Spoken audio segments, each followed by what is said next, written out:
많은 사람들이 용접을 잘하는 방법에 대해 궁금하실 텐데 사실은 용접을 잘하는 것만큼이나 중요한 것이 있습니다. 취미 용접 철공 강의 5번째 시간. 안녕하세요, 알마공방입니다. 우리가 철공 작업을 한다는 게 단순하게 잘라서 붙이고 가공하고 뭐 이런 것들인데, 말은 제가 단순하다고 했지만 자재를 정확하게 자른다는 게 그리 쉬운 일은 아닐 겁니다. 초보자분들이 작업을 할 때 올바른 치수로 자르지 못하고 용접을 무리하게 진행하는 경우가 굉장히 많습니다. 이 절단을 모르면 제 아무리 용접을 잘한다고 해도 여러가지 문제가 발생합니다. 첫 번째로 외관상의 결함이 생기고요. 두 번째로 작업 시간이 오래 걸릴 겁니다. 그럼 세 번째는요, 멘탈이 나가버립니다. 나는 분명히 정확하게 자를 대고 꼼꼼하게 마킹을 했는데 막상 잘라보면 2mm, 3mm씩 오차가 생긴단 말이죠. 그럼 우리는 생각을 합니다. 그냥 붙일까?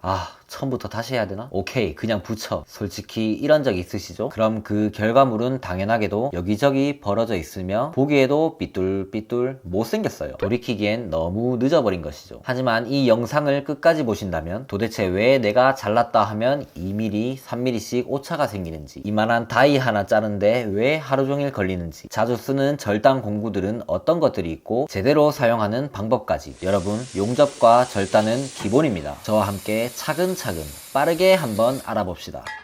마킹의 차이. 여기 줄자를 보시면 센티미터가 아닌 밀리미터를 쓴다는 걸 알 수 있습니다. 외국에서는 인치를 쓰기도 하는데 우선 넘어가고요. 여기 2000mm 정도 되는 칼라 각 파이프를 4인치 그라인더로 잘라볼 건데, 자르기 전에 원하는 치수에 맞게 표시를 해야 합니다. 우선 자를 걸어볼까요? 대충 반틈 정도 900mm에 이렇게 대충 표시를 해봅시다. 그리고 잠깐 화면을 터치하시고 오른쪽에 보이는 구독 버튼과 왼쪽 아래에 좋아요 버튼을 눌러봅시다. 다 누르셨나요? 그럼 다시 여기를 봅시다. 제가 아까 이런 식으로 표시를 했었는데 구독과 좋아요를 누르고 왔더니 어디가 기준점인지 까먹었어요. 이쪽? 저쪽? 다시 한번 자를 대봤더니 이 정도 차이가 있는데 왼쪽인 줄 알고 잘못 잘라버리면 치수가 줄어들 수도 있겠죠. 그래서 마킹을 할 때는 반드시 이렇게 V자로 마킹을 해줘야 눈에 잘 띄고 헷갈리지 않으며 정확한 치수를 얻을 수 있는 겁니다. 마킹펜은 여러가지 있겠지만 저는 얇은 펜을 선호하는데요. 그 이유는 조금 이따 다시 알아보겠습니다. 절단석의 두께. 이제 치수에 맞게 파이프를 정각제로 잘라보겠습니다. 여기 기준점에 펜을 대고 삼각자를 옆에 딱 그어주고 다시 굴려서 그어주고.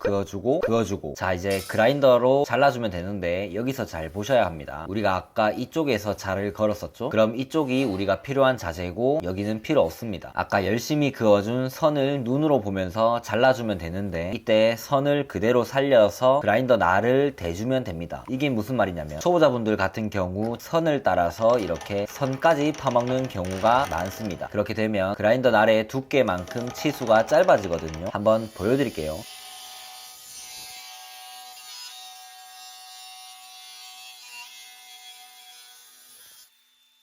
자, 이렇게 선을 살려서 잘라주시면 되고 나머지도 이렇게 굴려가면서 잘라주는데 자재가 고정이 되어 있으면 두 손으로 자르는 게 안전하고 좋겠습니다. 925mm 정도로 잘랐는데 과연 정확하게 잘렸는지 두근두근 한번 보시면 1mm가 커졌네요. 이 자식이 자기도 똑바로 못하면서 뭘 가르치겠다고 라고 생각하셨다면 진정하시고 잠깐 제 말 좀 들어보세요. 아까 저는 얇은 펜을 선호한다고 말씀을 드렸습니다. 제 구독자분들은 잘 아시겠지만 저는 마킹을 할 때 일반적인 펜은 거의 사용하지 않습니다. 여기 표시를 보시면 아무리 얇은 펜을 써도 펜심의 두께가 상당히 거슬리거든요. 조금 과장된 예시이지만 제가 사용한 펜의 두께만큼 치수가 더 커졌다고 보시면 되겠습니다. 때문에 저는 끝이 뾰족한 바늘을 사용하는데요. 제가 실제로 사용하는 제품 피카마카라고 하는 브랜드의 금कृ기 바늘인데 가격대가 좀 있는 편이긴 하지만 다른 제품보다 튼튼하고 실사용에 편리해서 잘 사용하고 있습니다. 여러분께 꼭 추천을 드립니다. 앞서 설명드린 마킹과 절단법은 그라인더 뿐만 아니라 고속 절단기, 밴드소, 산소, 플라즈마 등등 모든 절단에 적용되는 기본 중에 기본입니다. 크게 어려운 것도 아니라서 몇 번 해보시면 금방 감이 오실 텐데 여기서 끝이 아니라 뒤에 더 중요한 내용이 있으니 영상을 끝까지 시청해주시면 감사하겠습니다. 작업 시간이 오래 걸리는 이유. 이렇게 그라인더를 사용해서 정각제를 만들어 봤는데 이번에는 절단을 잘못하면 작업 시간이 오래 걸리는 이유를 고속 절단기를 사용해서 알려드리겠습니다. 아까 그라인더로 절단을 할 때는 이렇게 굴려가면서 내면을 잘라줘야 하는데 이 고속 절단기 같은 경우에는 바이스로 고정을 시켜서 이렇게 쓱 잘라주면 한 번에 잘리니 너무 편리하잖아요. 하지만 알마 공방 제작 영상에서는 이 편리한 고속 절단기를 사용하는 영상이 단 하나도 없습니다. 고속 절단기는 고속으로 잘라주는 것이지 정밀한 공구는 아니거든요. 방금 고속 절단기로 잘라온 각 파이프인데요. 옆에 90도 직각자를 대주면 반대쪽이 이렇게 벌어집니다. 이 말은 고속 절단기가 정각제로 자르지 못했다는 건데, 그 이유는 저번 영상에서도 말씀드렸지만 여기 각도 조절을 하는 이 부분이 너무 형편없습니다. 여기 숫자로 각도가 표시되어 있는데 제가 확인해본 결과 정확하지도 않고 어렵게 맞춰 놓아도 일하다가 툭 건드리면 그냥 돌아가 버립니다. 긴 치수의 파이프를 자를 때도 무게 때문에 한쪽이 들리기도 하고요. 정밀하게 절단을 하기에는 조금 무리가 있어 보입니다. 이게 너무 소름 돋는 게 뭐냐 하면, 우리가 2단짜리 선반을 만든다고 칩시다. 파이프를 재단하기 위해서 각도를 딱 맞춰 놓고 열심히 자른 뒤에 직각을 잘 맞춰서 가접을 했는데 용접 포인트마다 벌어져 있다고 생각해보세요. 벌어져 있어도 용접을 할 수 있는 방법은 많지만 이걸 다 언제 때우고 있냐 이 말입니다. 여러분, 유튜브에서 넓은 갭을 용접하는 방법 뭐 이런 거 다들 보셨나요? 갭이 넓으면 비드 폭이 넓어지고, 비드 폭이 넓어지면 용접 기량에 따라서 비드가 아래로 내려앉는 현상이 발생할 확률이 높은데, 나중에 연마하면서 단 맞출 때 얼마나 힘들겠어요. 생각만 해도 온몸에 소름이. 아무튼 애초에 절단을 똑바로 하면 이런 고생을 할 필요도 없으며 작업 시간도 많이 줄어들 겁니다. 그래서 고속 절단기가 쓸모없다는 말이냐? 그건 또 아닙니다. 말씀드렸다시피 고속 절단기를 사용하면 정밀하지는 않지만 빠른 컷이 가능합니다. 가재단을 할 때도 자주 쓰이고, 외국 유튜버들 보면 고속 절단기에 지그 같은 거 만들어서 45도 90도 잘 잘라서 쓰거든요. 그리고 동일한 치수로 대량 컷을 할 때에도 고속 절단기는 필수입니다. 절단기 옆에 리미트 같은 거 하나 달아놓고 갖다 밀어주기만 하면 이거보다 정확할 수는 없거든요. 이 부분은 저도 관심이 많기 때문에 다음에 영상으로 만들어서 보여드리겠습니다. 오늘 영상의 내용은 말씀드렸다시피 기본 중에 기본인데, 이런 것들을 알고 있음에도 작업을 하다 보면 우리는 사람이기 때문에 얼마 차이 나지도 않는 거 그냥 대충 빨리 자르고 싶어진단 말이죠. 보기에는 쉬워 보여도 몸이 익숙하지 않으면 작업이 끝나고 나서 온몸이 부서지는 것 같다고 하시는 분도 계셨어요. 저도 처음엔 그랬는데, 하지만 우리가 재단을 할 때 좀 귀찮더라도 신경 써서 제대로 준비를 해놓으면 그 다음 작업들이 훨씬 쉬워집니다. 이래서 처음 배울 때 잘 배워야 되고 습관을 잘 들여야 하는 겁니다. 여러분들 작업하실 때 안전하게 하시라고 그라인더와 고속 절단기를 사용하는 여러가지 팁 같은 것들도 촬영을 같이 했었는데요. 영상이 너무 길어지기 때문에 이 영상에 좋아요가 많이 달린다든지 뭐 댓글 등등 반응이 좋다면 추가적으로 업로드를 하겠습니다. 그럼 저는 다음 시간에 다시 인사를 드리겠습니다. 오늘은 여기까지. 그럼 여러분